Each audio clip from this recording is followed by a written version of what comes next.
boom bust cycles are actually created by the Fed.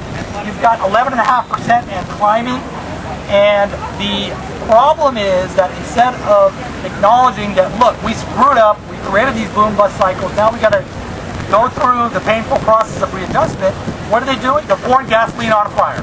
They're printing more money, they're going to be raising our taxes. That big hole that we have, the taxation that they were getting from the construction and the financing and all that other BS, that's gone. So what are they going to do? They're going to stick it to you. They're going to try to stick it to each and every one of us. You've got the TARP, $787 billion failure.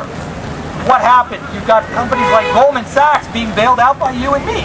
Now, they basically were on the hook for about $20 billion. They have counterparties with all these other companies. Companies you know, AIG, Lehman, Bear Stearns, all these companies were failing. And what did the government do? Well, they bailed them out with your money so Goldman Sachs could collect their $20 billion. What's happening today with Goldman Sachs? They've got record bonuses for their executives. It's disgusting. So basically, the transfer of wealth that we're seeing needs to come to an end. We cannot let this situation continue.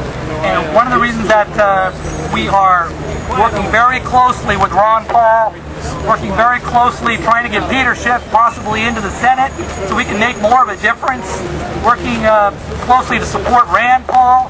We want to get more of a voice. One voice is a start.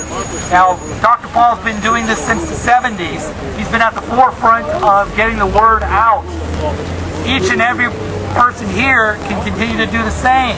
There are Tea Parties going across the country today, and in aggregate, the numbers are growing. Peter Schiff speaking in Massachusetts, and we have people of like mind getting the word out across the country. So collectively, we can make a difference. That's all I really wanted to say, is that these gatherings, we need to bring them up. We need to move them forward. We need to get more and more people. You know, you have to talk to your friends, your family. I mean, I'm talking to each and every one of my clients and mentioning to them that, look, you came to me basically because you knew something was wrong with the system. The system's broke. You want to get out of the dollar. You want to protect your family and their next generations. But talk to your friends. Explain that this is not just a purely economic decision that you're doing in your self-interest. This is something that is also the future of our country. And unless you get the word out, unless you get the people from CNN and the mainstream understanding that we're not fringe anymore, there's more of us that really understand that this transfer of wealth must stop. And so we're going to keep on elevating our voices, escalating the fight, so to speak, bringing the fight to the streets, getting the people to understand. So it's one at a time. One of the things that I did recently was I spoke at the End the Fed rally at the Los Angeles Fed. Well, what we did, we talked about HR 1207, audit the Fed.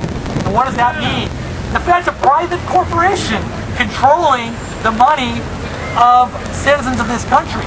Now that doesn't make any sense. Just like the Fed and the Treasury behind the scenes can control how Goldman Sachs gets $20 billion from taxpayers, we have to see what else they're doing back there. Why is the bifurcation in society, why is that top subset of America, that little sliver of